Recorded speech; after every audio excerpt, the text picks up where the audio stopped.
Yeah, my first reaction was complete shock.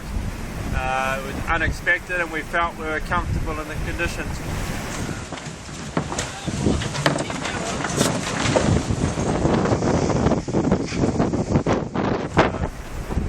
The first thing to do is to get everybody on deck, make sure everybody is prepared, and then start to save the boat, the sails, and what we could of the mast. I had to climb up what was remaining of the mast and cut away the mainsail. In the process of cutting away the mainsail, I managed to cut my wrist. What had happened was, as I was arms around the mast, the knife had gone into the wrist, and I'd had to pull the knife back out of the wrist again. So I sort of knew that it was quite deep into the wrist, and you could see it was long, so I was very, very nervous.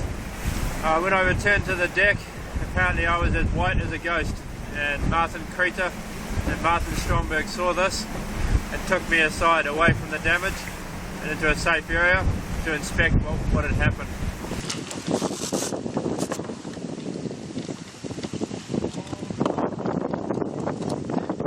So when Brad came down the rig, we realized quickly that something wrong had happened.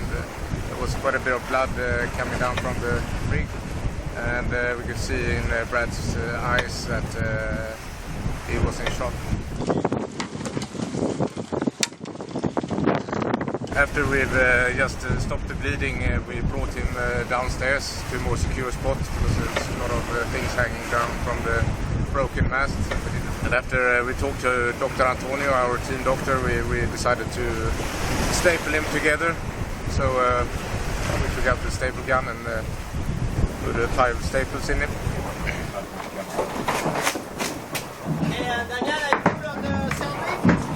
And now he's as good as new, I think. So it's only sort of just come out now because I asked that we didn't put it in the media earlier, because I wanted the chance to tell Robin, my girlfriend, and my family. Wouldn't have been nice for them to be on the shore and hear that we dropped the mast and I'd cut my wrist. So we sort of took our time and just made sure that everybody knew who needed to know first.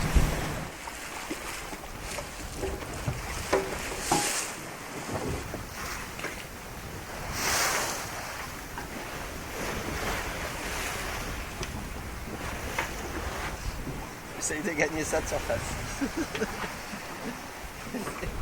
C'est déjà pas mal.